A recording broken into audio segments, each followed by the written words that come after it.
Bueno, estamos grabando la clase. Buenas noches otra vez. Vamos a dar inicio a este módulo que se denomina Probabilidad Estadística y Control de Calidad. Por favor, vamos a ver cómo comparto pantalla.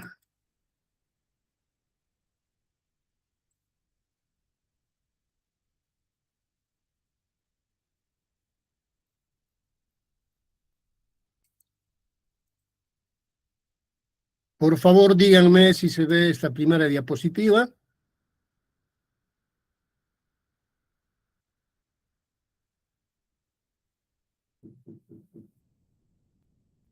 ¿Se ve o no? Sí, doctor. El calendario. Se ve el calendario. Calendario. No diapositiva. ¿Perdón? Se ve el calendario, profesor. No diapositiva. A ver, vamos a verificar otra vez.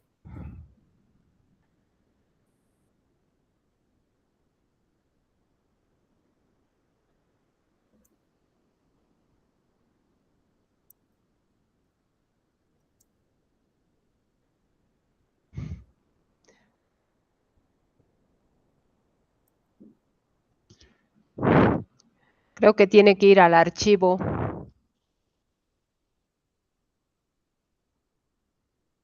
Doctor, deje de compartir No y sé. vuelva a entrar y comparta pantalla completa. A ver, vamos a ver.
¿Ahora se ve?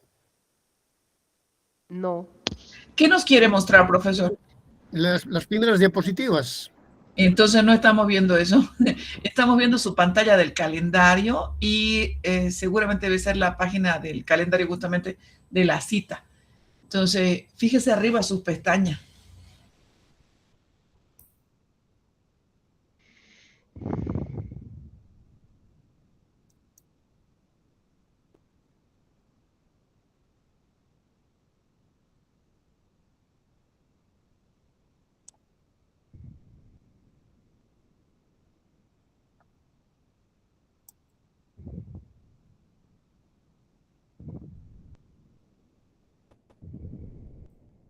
¿Ahora?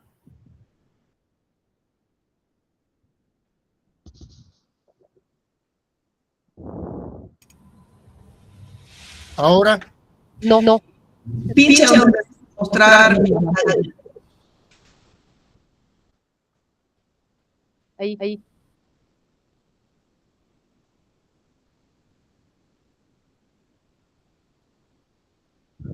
Váyase hacia su PowerPoint.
¿Me están escuchando?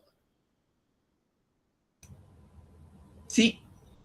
¿Ahora se ve la primera diapositiva o no? No.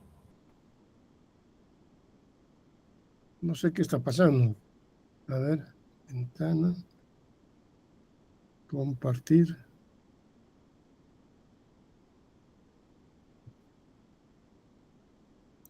Ahora. Sí. Sí. Perfecto, gracias. Bueno.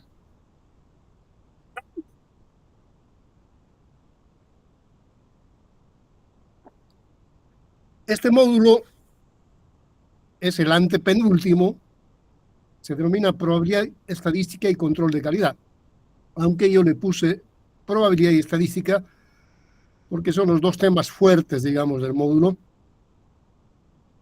Después vendrá epistemología y terminarían con inteligencia artificial aplicada a la ingeniería.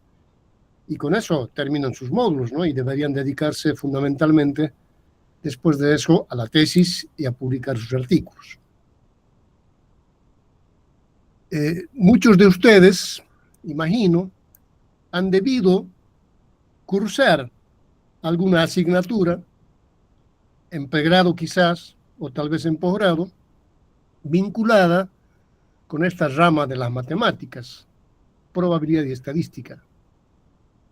El contenido previsto para el módulo, ¿no es cierto?, para un módulo que no es largo, no son más de 6 sesiones, es este que ven en la diapositiva.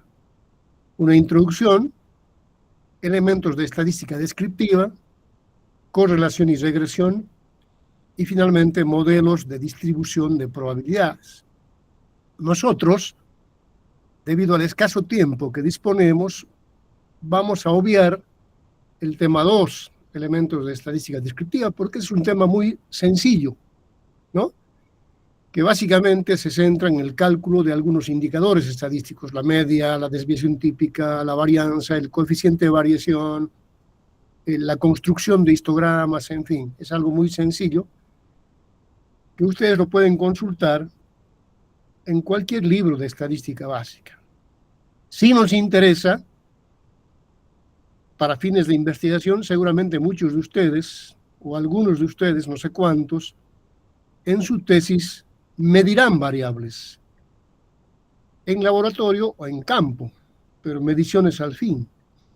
Y esas mediciones requieren un tratamiento estadístico y muchas veces se formulan modelos de regresión entre una variable llamada dependiente y otra variable llamada independiente. Por eso es importante que quienes midan variables sepan cómo formular modelos de regresión y cómo establecer correlaciones. Pero además, saben ustedes de que las mediciones no son fenómenos determinísticos, sino más bien probabilísticos. Por eso es que hay que darle un tratamiento adecuado a ese conjunto de mediciones desde el punto de vista de las probabilidades. Acá hay un error de escritura, después lo voy a corregir. Por lo tanto, nos vamos a centrar en estos dos temas, en el tema 3, correlación y regresión, y el tema 4, denominado modelos de distribución de probabilidades.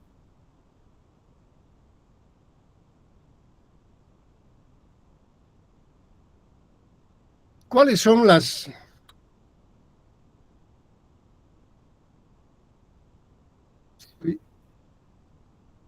me equivoqué de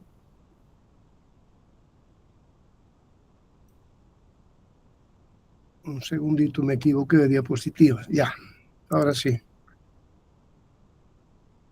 Bien. Como les decía, nos vamos a centrar en esos dos temas.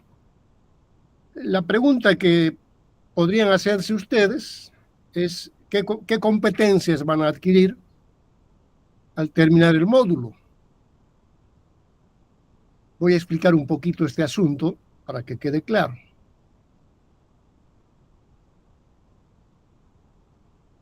Imaginen ustedes que tienen un par de variables denominadas X y Y. Y de cada una de esas variables tengo mediciones, n mediciones. Ustedes asocien el fenómeno a las variables que están acostumbrados a manejar. No necesariamente van a ser las que yo use. Pero imaginen que tenemos dos variables X y Y, de las cuales realizamos mediciones. Estas mediciones pueden ser en laboratorio o en campo. Entonces vamos a establecer enseguida qué competencias van a adquirir, ¿no es cierto?, respecto de la correlación y regresión simple. Aquí también hay un error. Correlación es con doble R, después lo corrijo. Y correlación y regresión simple. Se llama regresión simple porque usamos dos variables. Una de ellas dependiente, habitualmente Y, y la otra independiente. Se llama simple, decía, porque intentamos establecer la correlación y formular modelos de regresión entre esas dos variables, una dependiente y una sola independiente. Por eso se llama correlación y regresión simple. Entonces, la gran pregunta que nos hacemos es: ¿cuál es el grado de correlación simple que existe entre este par de variables? O dicho de otro modo también, ¿cómo se determina la fortaleza de la relación entre ambas variables? La otra pregunta se refiere al modelo matemático y se la puede formular de la siguiente manera: ¿cuál es la forma algebraica de la ecuación, llamado también modelo matemático simple, que relaciona ambas variables? ¿O cuál es el modelo matemático más idóneo? Así se llama. Ya vamos a ver cómo se determina la idoneidad de un modelo matemático. Entonces, ante esas dos preguntas, es obvio que las competencias que van a adquirir son dos también. La primera, vinculada a la primera pregunta, dice: determina el grado de correlación simple existente entre las dos variables, usando un indicador específico del cual vamos a hablar más adelante.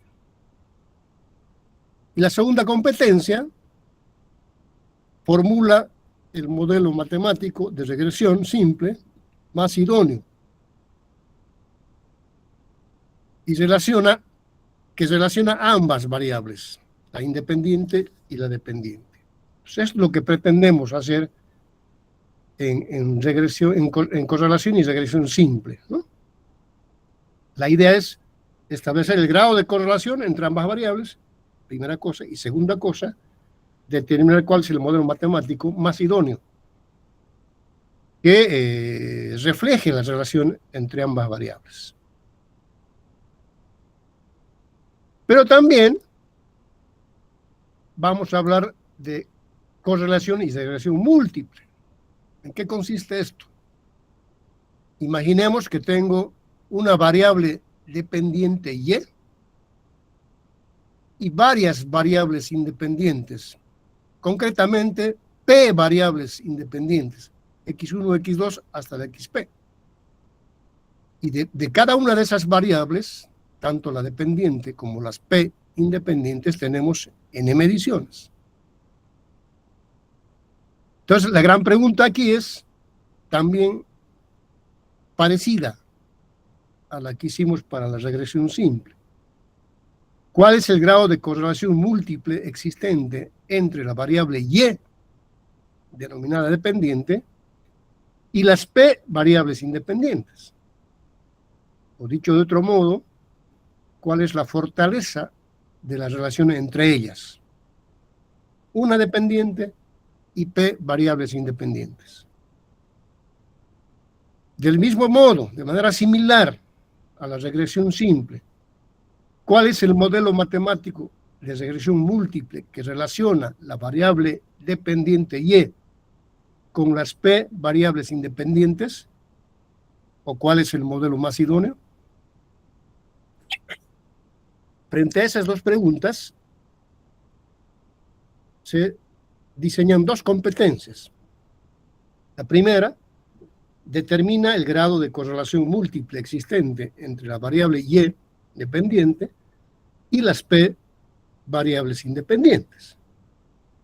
Y formula o formular el modelo matemático de regresión múltiple más idóneo que relaciona la variable Y dependiente con las P variables independientes. Entonces, en regresión simple y en regresión múltiple tenemos ya definidas las competencias. Vamos a brindarles la teoría, la parte conceptual, conducente a adquirir estas dos competencias. También vamos a hacer, obviamente, ejemplos numéricos. Eso respecto al tema 3. Respecto al tema 4, que es el tema denominado modelos de distribución de probabilidades, imaginemos también que tenemos un par de variables y de cada una de ellas n mediciones. Entonces, quisiéramos preguntar cuál es el modelo de distribución de probabilidades más idóneo que mejor describe el comportamiento de la variable X, por ejemplo, una sola variable, la X. Nos podemos preguntar lo mismo para la Y. Segunda pregunta, usando el modelo de distribución de probabilidades más idóneo, ¿cómo determinar los valores que adopta la variable para diferentes probabilidades de ocurrencia? Si no están familiarizados con estos términos, no se preocupen, enseguida lo vamos a hacer. Frente a estas dos preguntas, aparecen las dos competencias. La primera, determinar el modelo de distribución de probabilidades más idóneo para describir el comportamiento de la variable. Por ejemplo, la variable X. Y la segunda competencia, determinar los valores que adopta la variable para diferentes probabilidades de ocurrencia usando el modelo seleccionado. Entonces tenemos definidas las competencias tanto para el tema 3 como para el tema 4. Como les decía, para alcanzar esas competencias, el programa de doctorado ha concebido un contenido de este módulo, que es el que se puede leer en la diapositiva, excepto, decía, el tema 2, porque la idea no es usar tiempo en el tema 2, debido a que es un tema muy sencillo. Más bien nos parece fundamental dedicar el tiempo a los temas 3 y 4, porque son los temas que muchos de ustedes van a usar en sus investigaciones doctorales.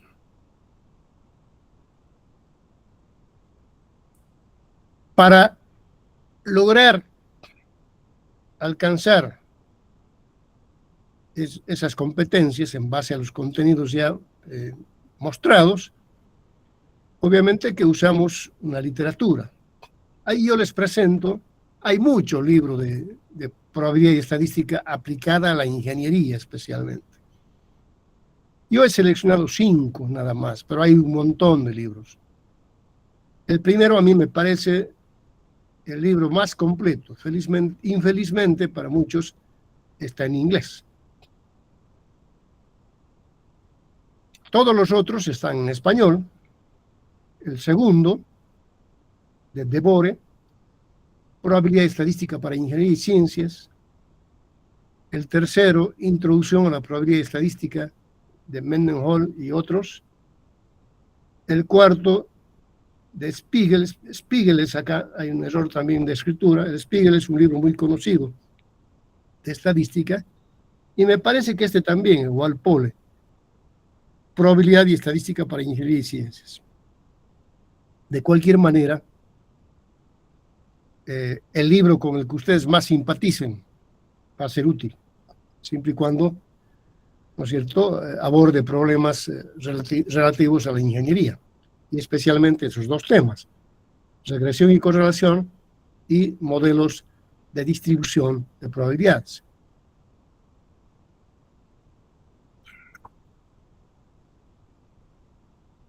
Bien, a manera de introducción,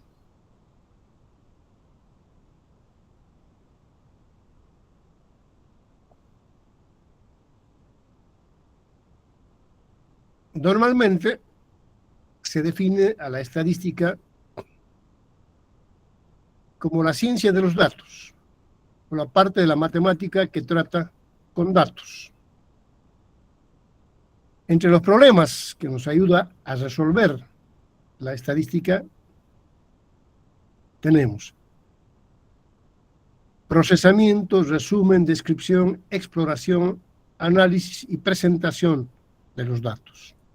Esto un poco tiene que ver con la estadística descriptiva que hemos mencionado y que no la vamos a tocar en detalle. Y el segundo problema es la inferencia. La inferencia juega un papel fundamental en la investigación. Vamos a explicar luego qué es la inferencia. Y dentro de los tipos de datos con los cuales trabaja la estadística, básicamente se tienen dos tipos de datos. Los datos cuantitativos, que siempre se expresan numéricamente y habitualmente seguidos de una unidad, ¿no? Un número y una unidad. Por decir algo, velocidad del viento, 60 kilómetros por hora. Caudal de una corriente natural de agua, 200 metros cúbicos por segundo. En fin, un número y una unidad. Pero también hay datos cualitativos, ¿no? Estos datos cualitativos se expresan justamente, redundando en el término, se expresan cualitativamente. Por ejemplo, bueno, malo, verde, amarillo, fuerte, débil, son datos cualitativos, porque no se expresan numéricamente como los anteriores. Bien, a continuación les voy a presentar una serie de conceptos que tienen que ver con el manejo de datos. ¿Quién de ustedes podría definir lo que es un experimento? ¿En qué consiste un experimento? Cualquiera que sea.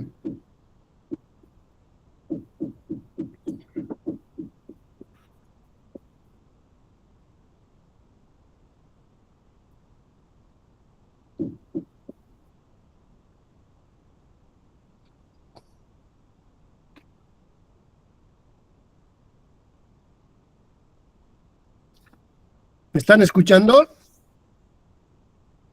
Debo entender que sí, ¿no?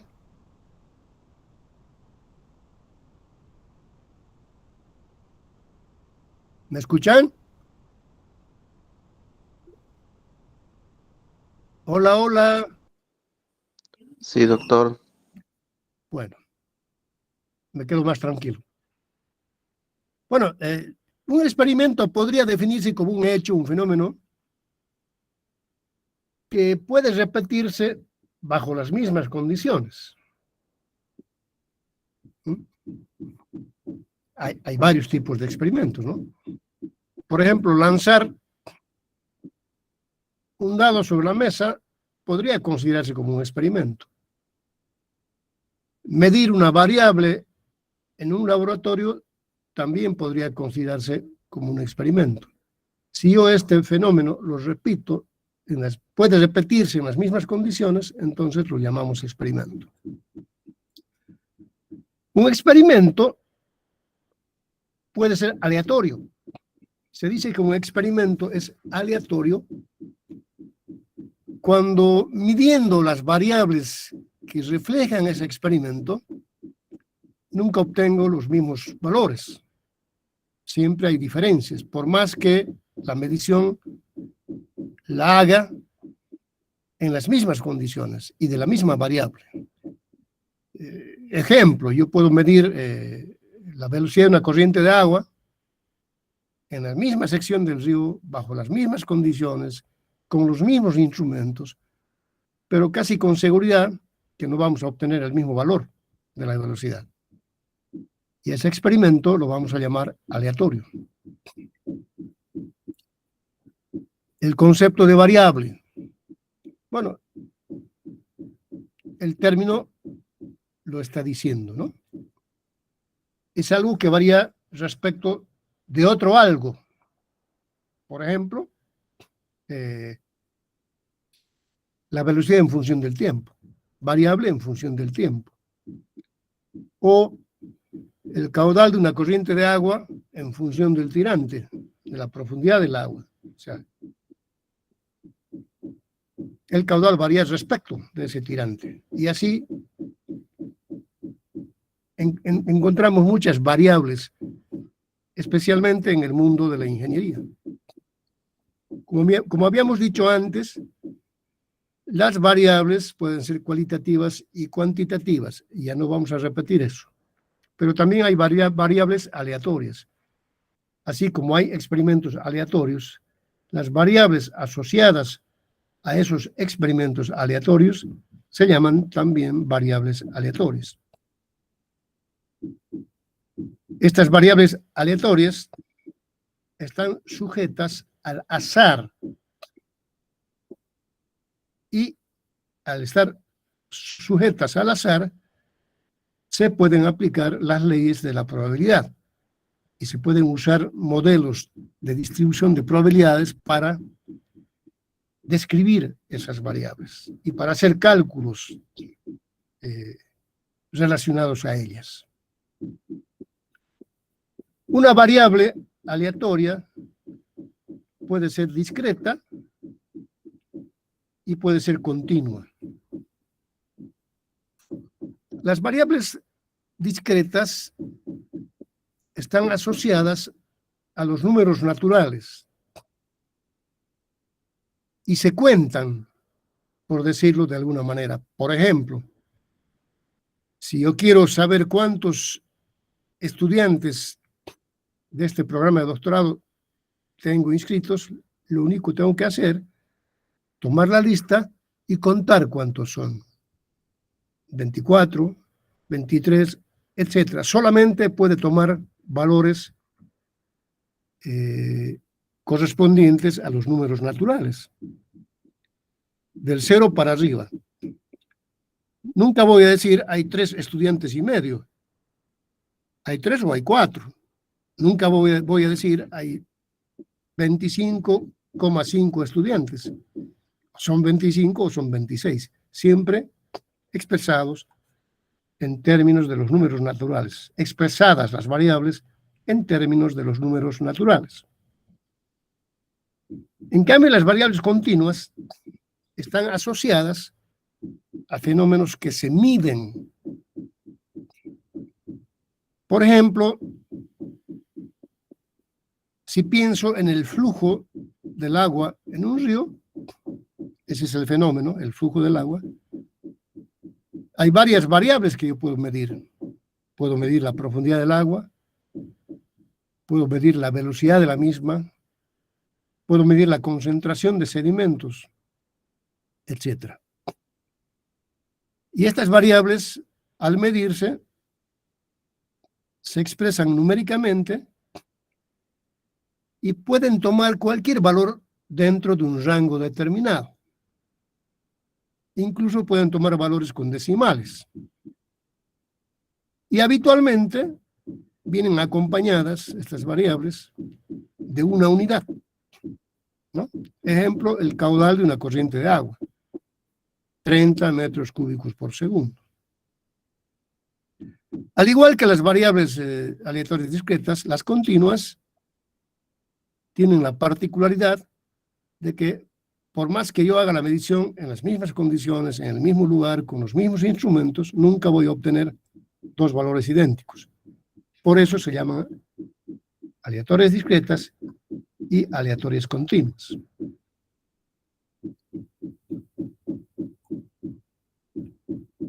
Un concepto que se usa mucho en probabilidad y estadística, o dos conceptos que se usan mucho, son los de población y muestra. Generalmente, la población es aquel universo total de datos. En cambio, la muestra es una parte de esa población, es un subconjunto de esa población. Esto es más fácil de apreciar en otros campos, no precisamente en ingeniería. Por ejemplo, si son 23.000 estudiantes los de una universidad, esa es la población estudiantil. Y la muestra será una parte de esa población, una parte de los 23.000. Muchas veces no se tienen recursos para poder, por ejemplo, hacer una encuesta a la totalidad de la población. Y entonces se selecciona una muestra parte de esa población. Y a partir del comportamiento de la muestra se infiere cuál va a ser el comportamiento de la población. En ingeniería, lo más probable es que sea difícil contar con la población. Habitualmente contamos con muestras que forman parte de una población que no se conoce. Esto es muy normal, como vamos a ver un poco más adelante. Entonces vale la pena que esto lo tengan claro, porque cuando yo trabajo con datos medidos, no importa la variable, velocidad del viento, caudal, precipitación pluvial, contaminación de un río expresada en concentración de algunos contaminantes, en fin, siempre vamos a trabajar con muestras, porque es muy difícil, por no decir imposible, contar con la población. ¿Cuál sería la población si pienso en la siguiente variable? Imaginemos la precipitación pluvial en la ciudad de Tarija, la precipitación pluvial anual. Al finalizar un año yo tengo una precipitación pluvial, que es la suma de las precipitaciones acumuladas durante los 365 días del año. Y para cada año tengo una precipitación anual. Vuelvo con la pregunta, ¿cuál sería la población ahí? Con este ejemplo, pienso que puede quedar claro. Especialmente debe quedar claro el hecho de que casi nunca voy a contar con la población. La población, cuando yo pienso en esa variable, consistiría en las mediciones de la precipitación pluvial anual desde que ha comenzado a llover en la ciudad de Tarija. Y no sabemos cuándo. Seguramente hace miles de años o millones de años. Solamente cuento con datos desde aquel día en que se comenzó a medir esa variable. Por eso es que nunca voy a tener la población, siempre voy a tener la muestra. Esto debe quedar claro y vayan asociando ustedes a las variables que pretenden manejar en su investigación doctoral.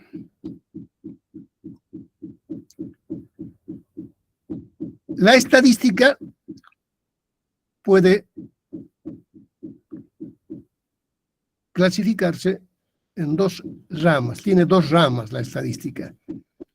La primera es la descriptiva, de la cual vamos a hablar muy poco o casi nada, y la segunda es la inferencial. Ya hemos dicho que el carácter inferencial de la estadística consiste en estudiar una muestra y a partir del estudio del comportamiento de esa muestra, realizar inferencias acerca de la población. Es una especie de extrapolación. por decirlo de algún modo. Bueno, para terminar esta introducción, yo quiero decirles algo bien importante. En este módulo, en este breve módulo, yo voy a intentar brindarles los elementos teórico-conceptuales más importantes. Vamos a tratar de evitar demostraciones tediosas. Simplemente vamos a precisar las ideas fundamentales de cada uno de los temas, pero luego de eso, los cálculos los vamos a hacer mediante un programa. Aquí yo les pongo 4 programas: StatGraphics, Minitab, SPSS y Stata. Yo les voy a pedir, por favor, que se bajen el programa StatGraphics, porque ese es el que yo voy a usar en este módulo. Si ustedes están acostumbrados a usar Minitab o Stata, no hay problema, pero yo voy a usar StatGraphics. El SPSS yo no lo uso por varias razones. Primero, porque está diseñado básicamente para hacer cálculos estadísticos en las llamadas ciencias sociales.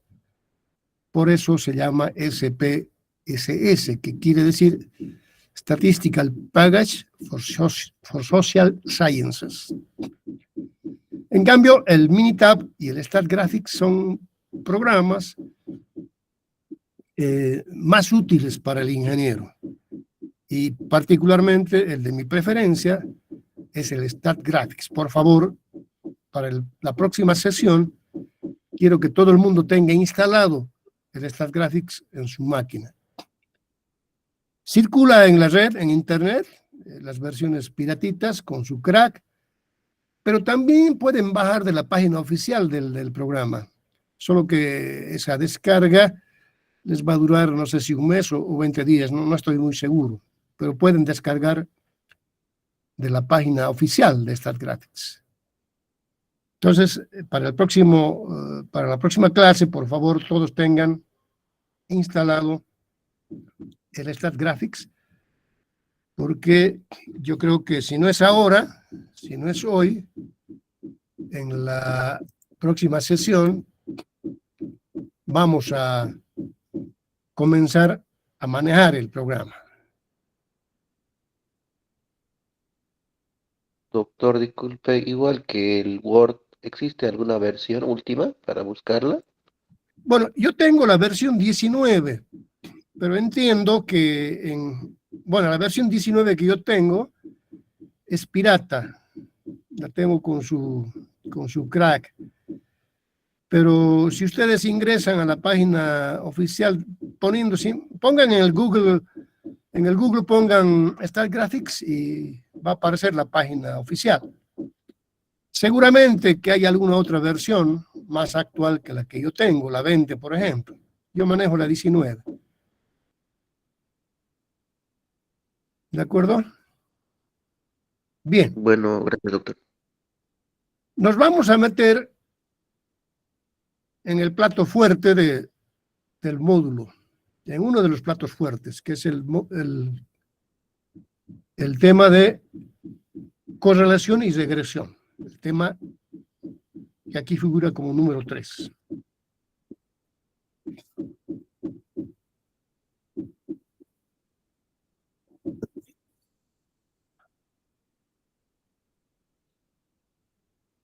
Lo primero que vamos a hacer es estudiar las bases de la correlación y regresión simple. Y habíamos dicho que se llama simple porque intentamos correlacionar solamente 2 variables. Una variable dependiente con una sola variable independiente. Por eso se llama simple. Y el método que vamos a aplicar se conoce como el método de los mínimos cuadrados o de cuadrados mínimos. Ese es el método que vamos a usar por lo menos para deducir la ecuación fundamental para la regresión simple. El caso más simple, como vamos a ver enseguida, es el de una línea recta. Y este método, el de los cuadrados mínimos, se usa justamente para poder formular modelos de regresión y establecer la correlación entre las dos variables. Antes de ir al método, vale la pena que tengamos claro que habitualmente a la variable independiente se le llama causa y a la variable dependiente se llama efecto. A la variable independiente la vamos a llamar X, como se usa, como se hace habitualmente en matemáticas, y a la variable dependiente Y. La causa X produce un efecto Y. Y entonces eso se puede expresar así. Y como una función de X. Pero claro, ustedes podrán decirme, y con mucha razón, que hay fenómenos que no se expresan solamente con dos variables, una dependiente y una independiente. Hay fenómenos, como vamos a ver más adelante, que requieren varias variables independientes como causas para producir un efecto en una variable llamada dependiente. Si llamamos U, B, W, etcétera, a las causas o variables independientes, y llamamos Z a la variable independiente, podemos expresar la relación funcional entre Z y U, B, W, etcétera, del siguiente modo. Así. Z como función, Z, variable dependiente, como función de U, B, W, etcétera, como variables independientes. Esto es muy común tener en la investigación científica, ¿no? Dependiendo del tema, del objeto de estudio que ustedes aborden. Pero este es un esquema que permite visualizar la causa y el efecto. X, causa, Y, efecto en el caso de la regresión simple. U, B, W, etcétera, causas. Z, efecto. Z, función de esas variables independientes en el caso de la regresión múltiple. Este es un esquema que permite simplemente identificar causas y efectos y expresar estos en forma de una ecuación. Algunos ejemplos, miren, para que vayan, intenten asociar al fenómeno que van a estudiar en su tesis doctoral. La causa produce un efecto, evidentemente. Ejemplos. La disminución de la relación agua-cemento, esto para los ingenieros civiles es clarísimo, incrementa la resistencia a la compresión simple del hormigón. Eso está demostrado mediante una ley, la famosa ley de Abrams, que precisamente ha sido, digamos, formulada haciendo ensayos de laboratorio y formulando modelos de regresión y correlación. Causa, disminución de la relación agua-cemento. Efecto, incremento de la resistencia del hormigón. Y viceversa, ¿no? Cuanto más grande es la relación agua-cemento, más chica es la resistencia a la compresión simple del hormigón. Otro ejemplo. La contaminación acústica, causa, aumenta el nivel de estrés. Efecto. Otro. El incremento del porcentaje de arcilla en un suelo reduce el valor del CBR. El CBR es una variable que se usa para expresar la resistencia a la penetración de un suelo, muy utilizado en el diseño de pavimentos. Entonces, incremento de arcilla en porcentaje reduce el valor del CBR. Y finalmente, otro ejemplo.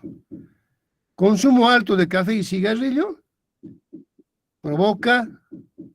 consumo alto de café y cigarrillo provoca enfermedades cardiovasculares. Efecto.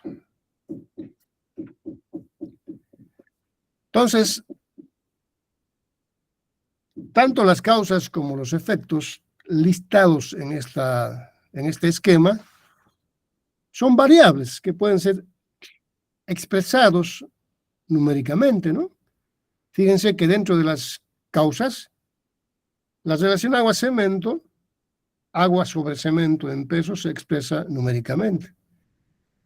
La contaminación acústica se puede medir también, porque el ruido se mide con un sonómetro y se expresa en decibeles. El porcentaje de arcilla también se puede expresar numéricamente. El consumo alto, aunque aquí dice alto, pero yo puedo expresar numéricamente cuántos cigarrillos fumo y cuántas tazas de café tomo por día. Todas estas causas producen efectos que también pueden expresarse numéricamente. La resistencia al hormigón, el nivel de estrés, que también puede medirse, el CBR y alguna variable vinculada a alguna enfermedad cardiovascular. Entonces, simplemente ejemplos. Estamos intentando acercarnos a la correlación de variables. Uno puede decir acá, por ejemplo, hay una correlación entre la disminución de la relación agua-cemento y la resistencia al hormigón.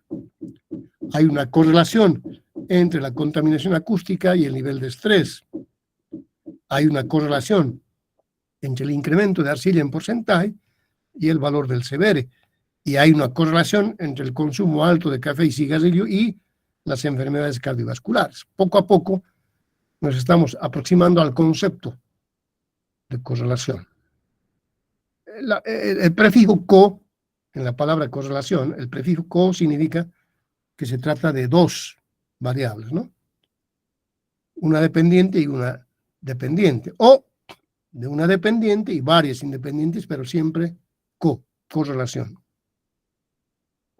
Bien, vamos a meternos ahora en el aparato matemático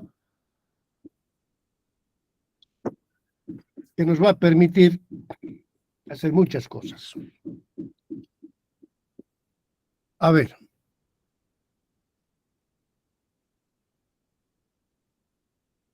Bueno, dentro de la metodología, que voy a formular enseguida, debemos distinguir nosotros, como ingenieros principalmente, o como profesionales ligados a los fenómenos naturales, debemos distinguir una fase empírica y una fase racional. ¿Cuál es la fase empírica? Es precisamente la fase de las mediciones. Esa es la fase empírica. Las mediciones pueden ser en campo o en laboratorio, ¿no? Lo experimental está dentro de lo empírico. En muchos de los casos, la fase empírica no está a cargo del investigador. En otras investigaciones sí. Doy ejemplos. Si yo quiero estudiar la correlación existente entre la lluvia y el caudal de una corriente de agua en una cuenca determinada, la tarea empírica está a cargo de un organismo estatal llamado Servicio Nacional de Meteorología e Hidrología. Ellos son los que hacen las mediciones. Y yo, investigador, quiero investigar modelos de correlación, tendré que recurrir a ese organismo para que faciliten la información. Esto ocurre en muchos campos de la ciencia. muchas de las mediciones no están a cargo del investigador. El investigador tiene que conseguir esas mediciones y, bueno, tratarlas después. En las investigaciones de laboratorio, más bien, ocurre lo contrario. En laboratorio, habitualmente, el investigador sí tiene a su cargo la medición de las variables. Si yo quiero, por ejemplo, estudiar el comportamiento de la resistencia de un hormigón simple, la resistencia a la compresión simple, variando la relación agua-cemento, pues me meto en un laboratorio y hago todo lo que tenga que hacer. Es decir, depende del fenómeno que estudie, la fase empírica puede o no estar bajo el control del investigador. En cambio, la fase racional sí está bajo el control del investigador. Se llama racional porque utilizo la razón para abordar esa fase. Teniendo toda la información de campo de laboratorio, ¿no es cierto?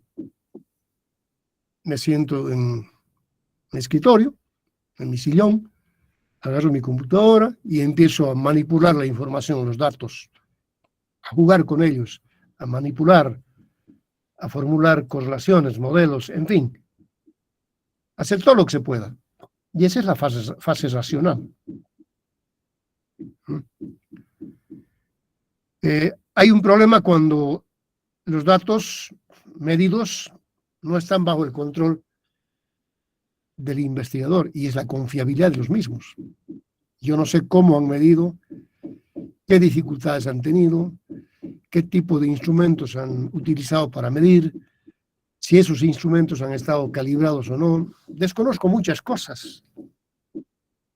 Entonces tengo que confiar en esa información o, de lo contrario, hacer una especie de control de confiabilidad. Hay mecanismos que permiten establecer si una serie de datos, por ejemplo, es confiable o no.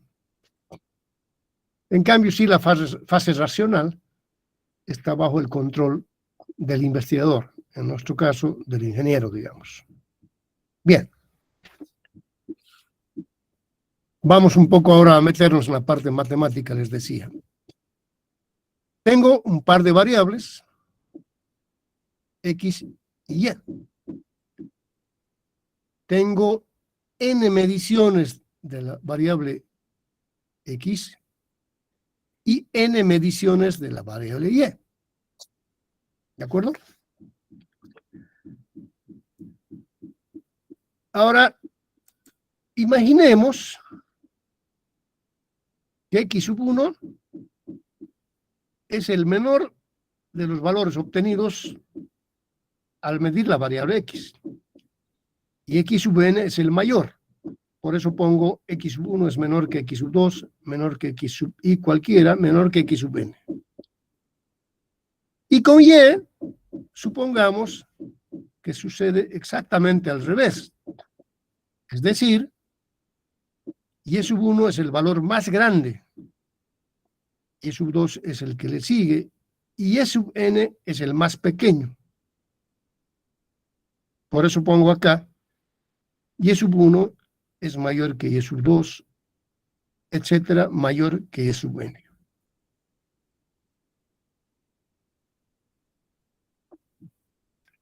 Ahora, si yo quisiera llevar esto a un gráfico, a un sistema de coordenadas X y Y, tomando en cuenta de que X sub 1 es el menor de todos y Y sub 2, y Y sub 1, perdón, es el mayor de todos, voy a tener una distribución más o menos de ese tipo.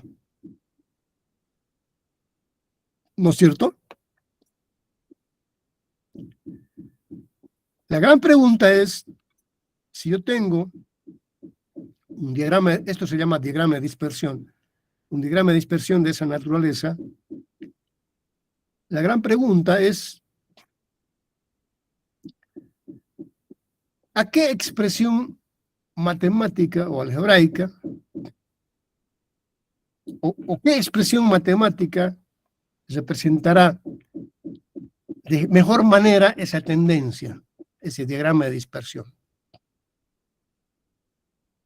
Bueno, alguien podría decir una línea recta. Y una línea recta sabemos trazarla. Y la trazamos así, tratando de que el mismo número de puntos quede por encima y por debajo de la recta. Una recta promedio, por llamarla de alguna manera. Y esa recta responde a una expresión algebraica. Como vemos en el esquema, la pendiente es negativa. Y por lo tanto, la ecuación de la recta será esa, con pendiente negativa. Y igual a beta sub 0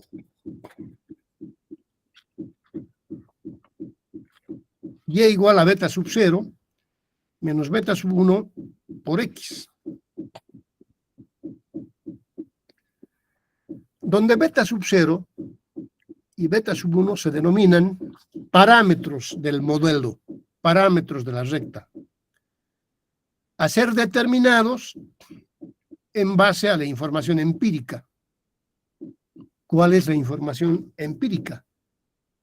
La información empírica está conformada por las dos series de valores medidos en laboratorio o en campo.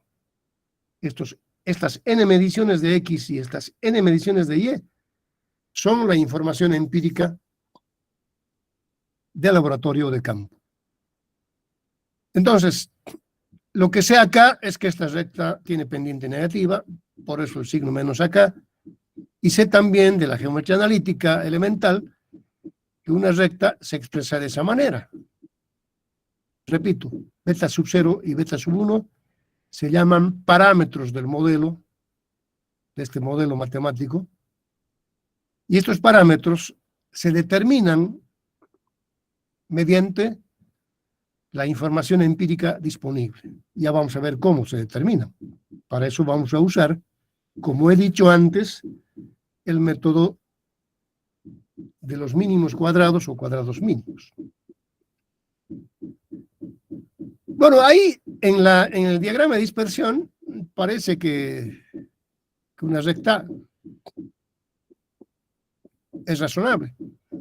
Pero si los puntos estuviesen distribuidos de otra manera, un poquito diferente a esta, alguien podría decir, no, no es una recta. Es una curva. Esa curva que acabo de poner con color amarillo. Y esa curva puede responder a esa expresión que no tiene parámetros a determinar, simplemente 1 sobre x. Puede responder a esta otra expresión, beta sub 0 sobre x, donde beta sub 0 es un solo parámetro a ser determinado a partir de la información empírica disponible. O también a alguien se le puede ocurrir, pero este modelo me parece mejor. Y igual a beta sub 0 sobre x más beta sub 1. Donde beta sub 0 y beta sub 1 son los dos parámetros a determinarse a partir de la información empírica disponible. O ya cuadrático. Y igual a beta sub 0 sobre x cuadrado más beta sub 1.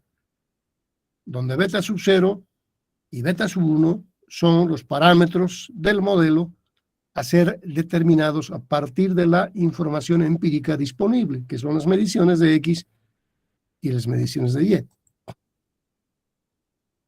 Y aquí tengo un otro modelo, Y igual a beta sub 0 sobre X elevado a beta sub 1. Siempre beta sub 0 y beta sub 1 son los parámetros del modelo que se determinan a partir de la información empírica disponible. Bueno, pues surge la gran pregunta. 1, 2, 3, 4, 5, 6 opciones he puesto acá. 6 modelos. Pero pueden ser muchos más, obviamente. Entonces la pregunta, ¿cuál es la mejor ecuación? ¿Cuál es el mejor modelo? Dicho de otro modo, o como se expresa en la jerga estadística, ¿cuál es el modelo más idóneo? Es una pregunta que nos hacemos. De todos los disponibles, puedo inventarme otros más. ¿Cuál es el mejor? Primera pregunta a la que hay que responder. Segunda pregunta. ¿Cómo determino los parámetros beta sub 0 y beta sub 1? ¿Cómo los determino numéricamente? De modo que, en el caso de la recta, tenga y igual a un número menos otro número por x.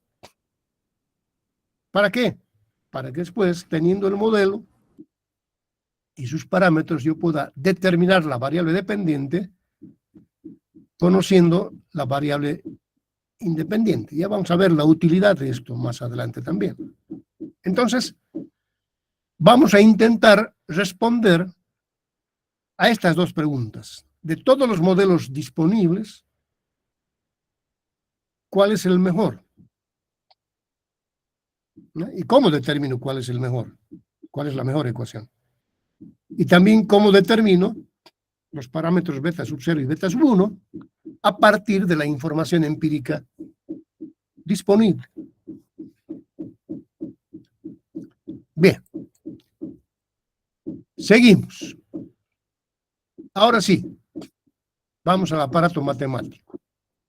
El método, como hemos dicho, se llama el método de los mínimos cuadrados o cuadrados mínimos.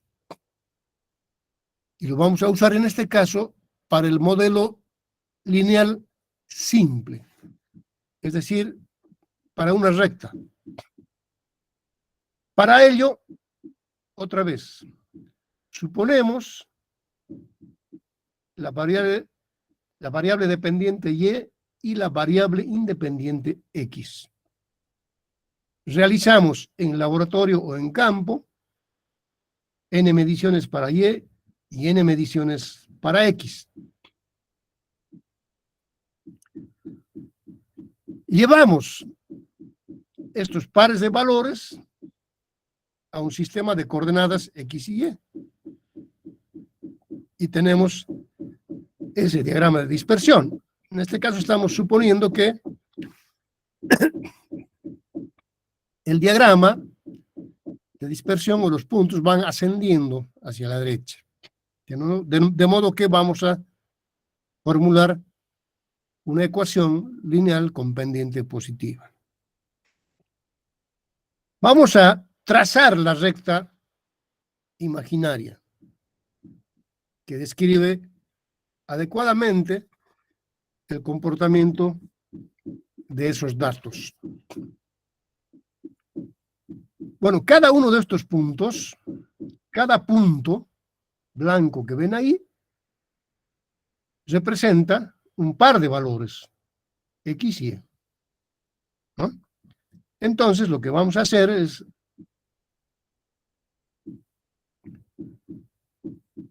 nombrarlos esos puntos.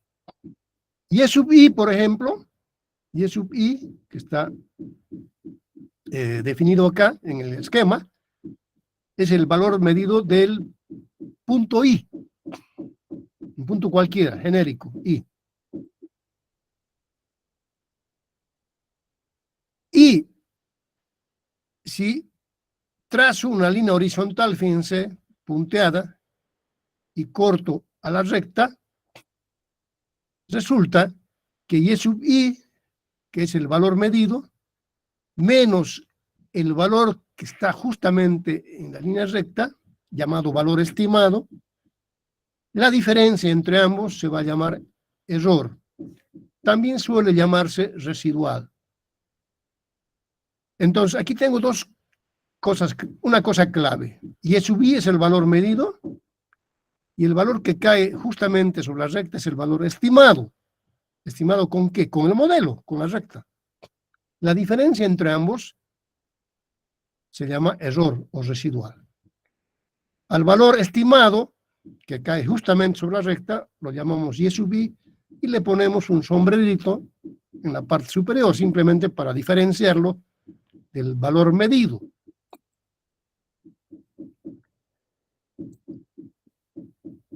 Este es el punto que les decía.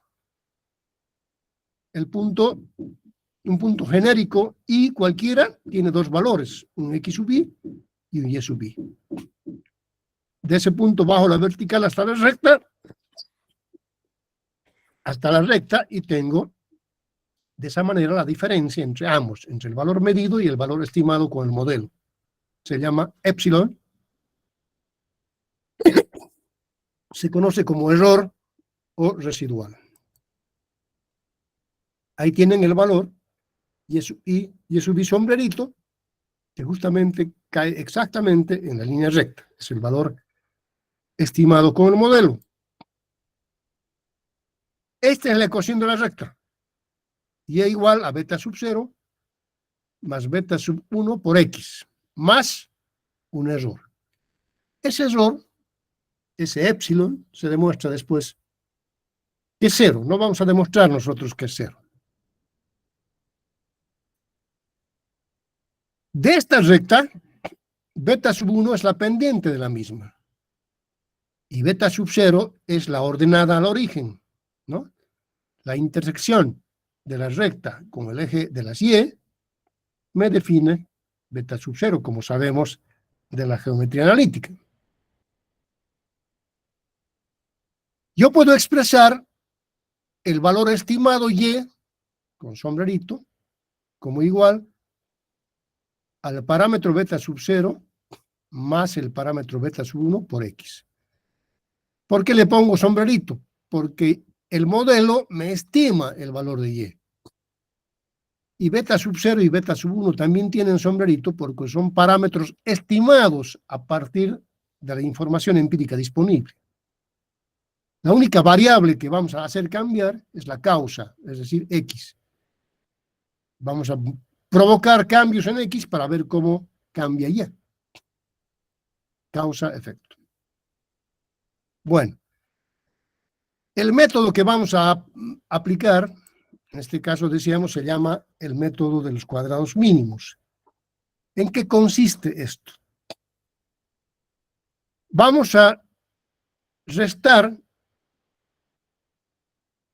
cada valor medido, y sub i, menos cada valor estimado, menos su estimado correspondiente. Y sub 1 menos y sub 1 sombrerito, y sub 2 menos y sub 2 sombrerito, etc. Vamos a elevar al cuadrado cada una de esas diferencias y vamos a hacer la suma. La sumatoria desde igual a 1 hasta n de esas diferencias al cuadrado. A eso le vamos a llamar sumatoria de los cuadrados de los errores. Y vamos a simbolizar como SE. Esto viene del inglés, pero no se hagan lío por eso. Es la suma de los cuadrados de los errores. Tienen que haber n términos, obviamente, porque son n puntos. Ahora bien, este es un problema de optimización. Los problemas en optimización, hablando de la matemática, pueden ser de dos tipos. O minimizo algo o maximizo algo. En este caso, para que la recta sea la más representativa, la que refleje mejor el comportamiento de ese diagrama de dispersión, de esa nube de puntos, la suma de los cuadrados de los errores debe ser un mínimo. Solo así garantizo que la recta va a reflejar apropiadamente el comportamiento, la tendencia de sus puntos, ¿no? Pero sabemos de nuestros conocimientos elementales de cálculo diferencial e integral que para determinar el mínimo de esta función, que también puede ser expresada así, ¿no? Fíjense, y sub i son los valores medidos. El valor estimado es y sub i sombrerito. Puedo reemplazar esta expresión de la recta acá. Y entonces la idea es minimizar esta expresión. Para minimizarla, yo derivo SE es decir, esta expresión, respecto de beta sub 0, igualo a 0 esa ecuación, hago la misma derivada, pero esta vez respecto de beta sub 1, igualo a 0, y formulo dos ecuaciones con dos incógnitas. ¿Cuáles van a ser mis incógnitas? Beta sub 0 y beta sub 1, obviamente. Y de ese modo resuelvo uno de los problemas, es decir, cómo determino beta sub 0 y beta sub 1.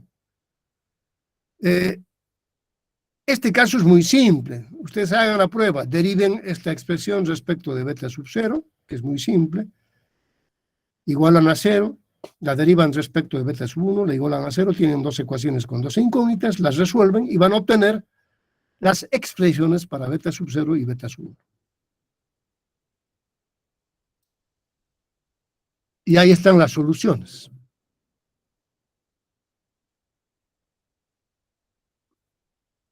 La solución viene dada por estas expresiones. Beta sub 1 es igual a SS sub XY sobre SS sub XX. Más abajo tengo definido qué es SS sub XY.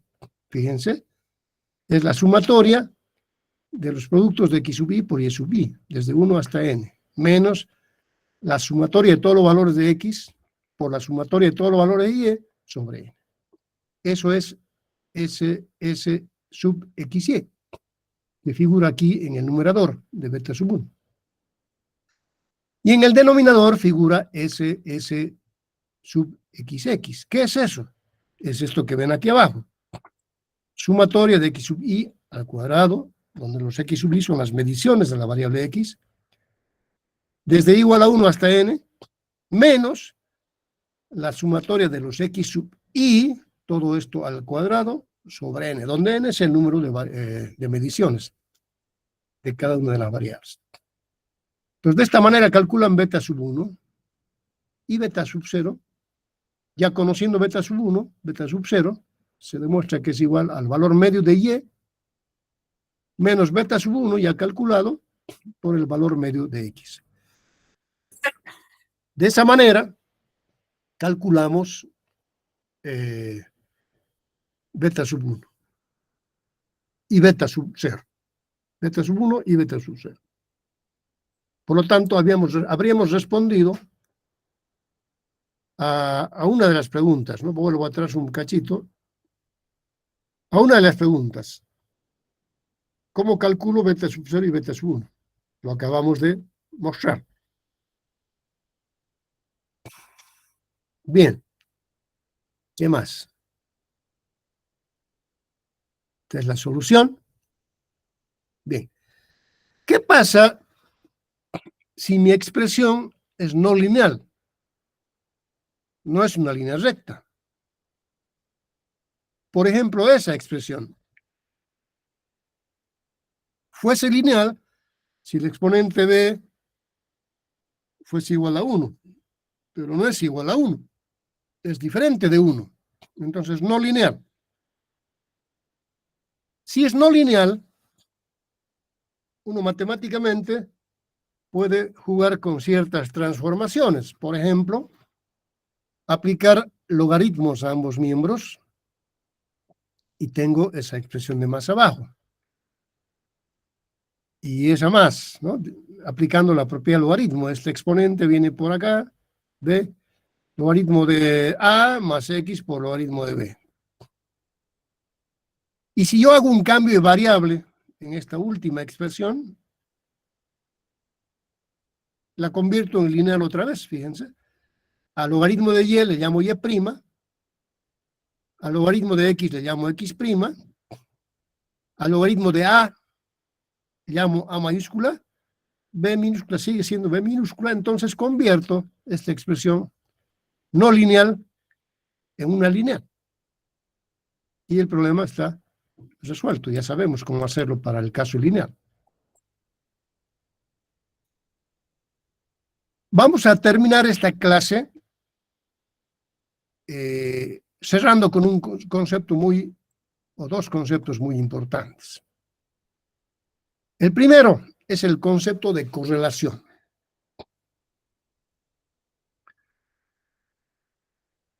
La correlación puede ser entendida como el grado o la fortaleza de la relación entre esas dos variables, X y Y X. ¿Cuándo puedo decir que hay una muy buena correlación o hay una correlación pobre? Entonces, ese concepto, el concepto de correlación, lo que tiende a reflejar es justamente la fortaleza de la relación entre ambas variables. Y para eso hay indicadores, como vamos a ver enseguida. Y uno de ellos es el llamado coeficiente de correlación. El coeficiente de correlación fue ideado o fue descubierto por Pearson hace muchos años, y es un indicador que define si la correlación entre las dos variables es alta, o si la fortaleza de la relación entre ambas variables es muy buena. Eso define ese coeficiente. Otra cosa, después vamos a volver a esto otra vez. Otra cosa que es importante es lo siguiente. ¿Qué le interesa al ingeniero al formular un modelo? Al ingeniero le interesa, al formular un modelo, que ese modelo refleje exactamente lo que pasa en la realidad. Me explico mejor. Variable dependiente, caudal de un río. Variable independiente, lluvia. Genero un modelo, lo obtengo numéricamente. ¿Para qué serviría ese modelo? Para estimar el caudal a partir de la lluvia. Cuando yo no tenga mediciones de caudales, simplemente introduciendo la lluvia en ese modelo, obtengo el caudal. Ese modelo va a ser perfecto si el caudal que yo obtengo con el modelo es idéntico al caudal que yo mido en la realidad cuando estoy en el río. Un modelo va a ser perfecto, vuelvo atrás porque necesito saber esto, un modelo como esta línea recta va a ser perfecto cuando todos los puntos estén exactamente situados en la línea recta. Lo cual casi nunca ocurre en la realidad. Sí, yo puedo decir que el modelo es bueno cuando los puntos se sitúan a lo largo de la línea recta, pero no exactamente en la recta. Ese modelo es perfecto cuando me estima la variable dependiente y ese valor estimado es idéntico al que yo mido en campo, pero no hay modelos perfectos. Por eso es que otra prueba importante a hacer se conoce como la prueba de los valores medidos contra los valores estimados con el modelo. Los valores medidos son los observados y los estimados con el modelo se llaman predichos. Si esos valores coinciden, el modelo es perfecto, cosa que no ocurre sería muy raro que ocurra esto, ¿no? Y muy sospechoso incluso, porque como tratamos con variables aleatorias, nunca vamos a obtener el mismo valor midiendo dos veces la misma variable bajo las mismas condiciones. Entonces sería sospechoso tener un modelo perfecto. Y finalmente hay una prueba llamada prueba de residuales. Después la vamos a explicar con el programa, ¿no? Pero básicamente estos conceptos son claves para poder entender el grado de correlación entre las variables, entre las dos variables. Seguimos con el concepto de correlación. Si las variables X y Y representan un fenómeno, aquí he puesto como ejemplo el índice de desarrollo humano y el ingreso anual per cápita, no tiene mucho que ver con ingeniería, pero bueno, sirven. Se dice que un ciudadano tiene un alto índice de desarrollo humano si es que su ingreso anual también es alto. Entonces es posible que haya una buena correlación entre esas dos variables. Entonces, la pregunta es, ¿qué parámetro es el que determina el grado de asociación o el grado de correlación entre ambas variables para este par de variables o para cualquiera? Se llama ese parámetro que determina el grado de asociación o el grado de correlación entre ambas, se llama coeficiente de correlación. Y ha sido formulado en su momento, como les decía, por Pearson, un señor inglés de apellido Pearson.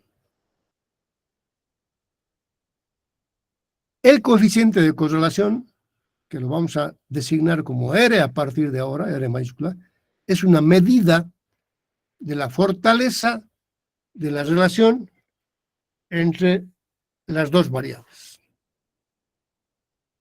Y se calcula de ese modo.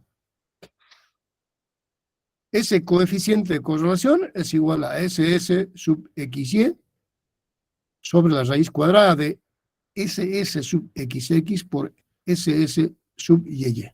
Ya hemos visto qué es cada uno de esos términos anteriormente, pero en todo caso los repetimos acá. Aquí tengo qué es cada uno de estos tres términos, que son función, obviamente, de la información empírica disponible. Porque ¿qué es acá X sub Y por Y sub Y? Son los valores de X multiplicados por los correspondientes valores de Y.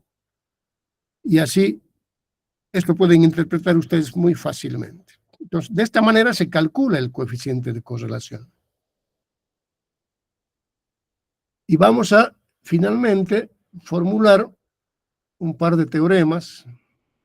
El teorema 1 dice lo siguiente. Estos teoremas también son demostrables matemáticamente. Si X y Y son independientes, es decir, si no hay una asociación entre ambas variables, entonces R es 0. Teorema 2.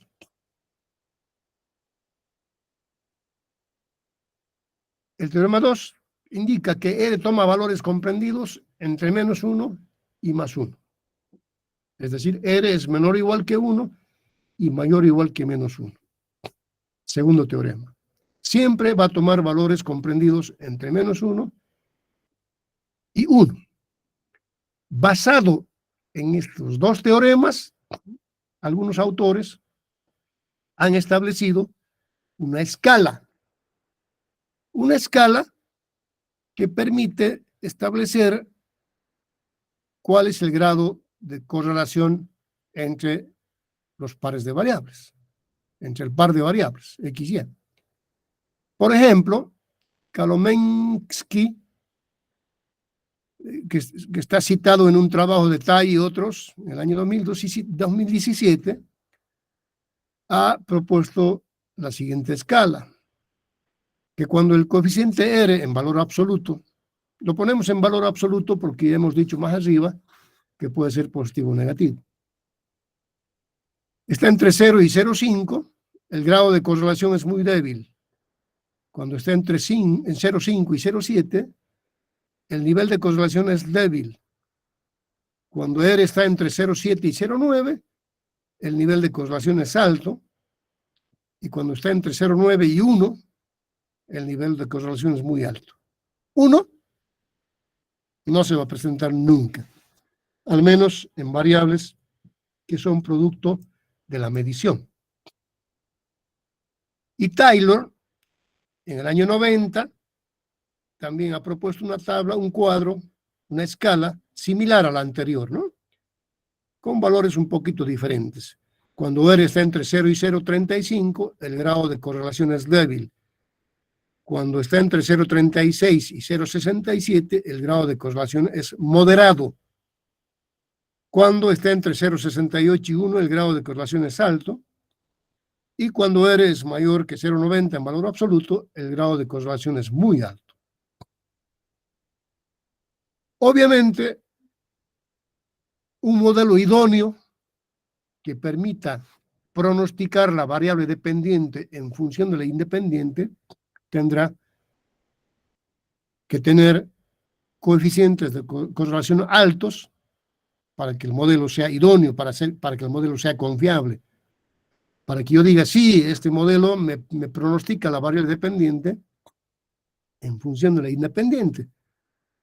Porque el valor de la variable dependiente casi es coincidente con el valor medido en campo. El valor estimado con el modelo es casi similar, es casi idéntico al valor medido en campo. Eso significa la alta correlación entre las dos variables, ¿no? Que el modelo sea idóneo. Bueno, si no hay preguntas, voy a cerrar la sesión de hoy aquí.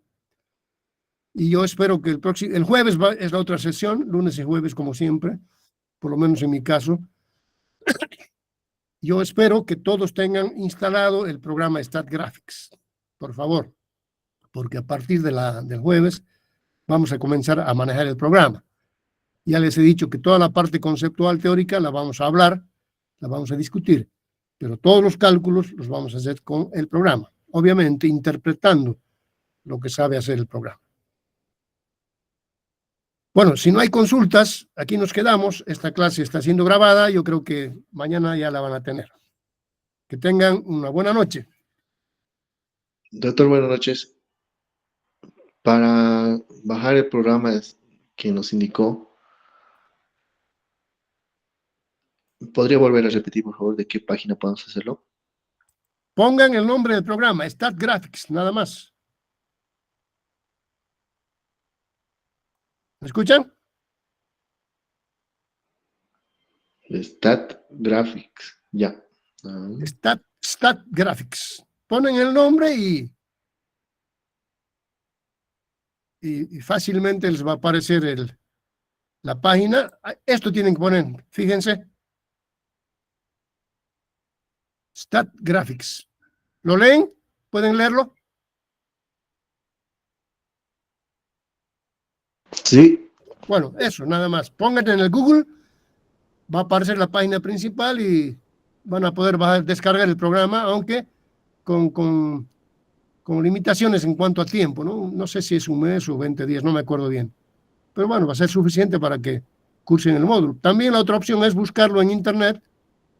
Hay la versión piratita con su crack. Les va a aparecer por ahí, seguro. Bueno, buenas noches. Buenas noches. Buenas noches, Inge.